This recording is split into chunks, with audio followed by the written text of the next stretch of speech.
Jimmy Johnson is today the head coach of the Dallas Cowboys. It's a great day for the Cowboys. I feel very confident that the continuity can be kept in place and be motivated with the new head coach of the Dallas Cowboys, Barry Switzer. Please welcome Chan Gailey, the new head coach of the Dallas Cowboys. No doubt in my mind that the best man to be the head coach of the Dallas Cowboys was right here, a member of our organization for the last 11 years. I want to introduce Bill Parcells, the new head coach of the Dallas Cowboys.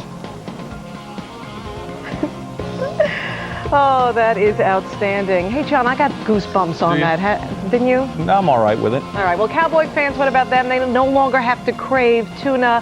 Why? Because it's now the main course in Dallas. Hi, welcome to Sports Center. That is John Anderson, and I'm Linda Cohn. You know, a year ago, Bill Parcells was set to take the Buccaneers job, but couldn't bring himself to get in the car and drive south. Jerry Jones, smart. He sent a plane to pick up Parcells. Ed Werder on the Cowboys' new head coach and the old owner, who's just now Tuna's helper. Bill Parcells, the coach who's retired 3 times and sworn he would never return, has decided to coach the league's most visible franchise. Jerry Jones, the owner who's vowed never to relinquish control of his football team, has decided to have a coach who will be the authority figure in the organization.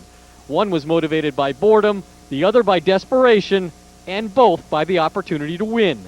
There is no doubt in my mind that the opportunity to ask Bill Parcells to be the new head coach of the Dallas Cowboys was obvious to me. I think what Jerry understands is that if I had a whole bunch of talent, that I can put any coach in there. But when I don't have a whole bunch of talent, I better get me a coach with a whole bunch of talent. You can just do what I've been doing. When you're a guy like me, you can just do what I've been doing the last couple of years so long. And then it just gets you again.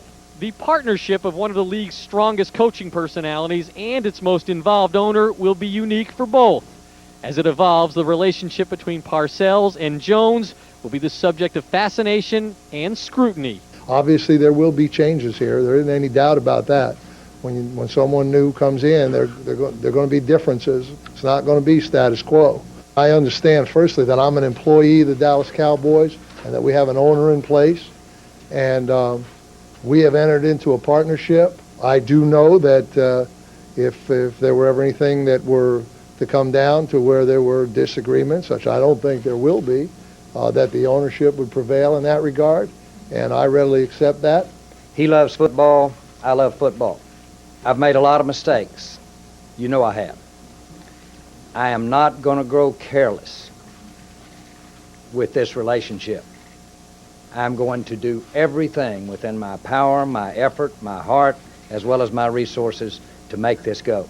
I told him that, you know, if we do undertake this, and of course it was his choice as to whether we would or not, that we can't fail at this. We have to be successful doing that, and I certainly will make every effort to do it that way. According to agent Jimmy Sexton, Parcells has written authority in his contract to hire and fire his staff of assistant coaches. He doesn't have total control over the roster, however, but Jones told me all the coach has to do is identify a need, make a convincing argument, and the owner will get it done. At Valley Ranch, I'm Ed Werder, ESPN. Thank you, Ed. Jerry Jones has run off all 5 of Parcells' predecessors. Tom Landry dismissed after 29 seasons. Jimmy Johnson coached 5 years and left after his second Super Bowl win. That brought us to Barry Switzer, who sort of presided over the Silver and Blue Star the next 4 years, including a 3rd Jones World title before he left. Chan Gailey comes in, lasted 2 seasons and 2 playoff losses. Man, he won a division, but he was gone. And then finally, Dave Campo didn't even sniff the postseason in his 3 years in charge, 3 losing seasons. He was fired Monday.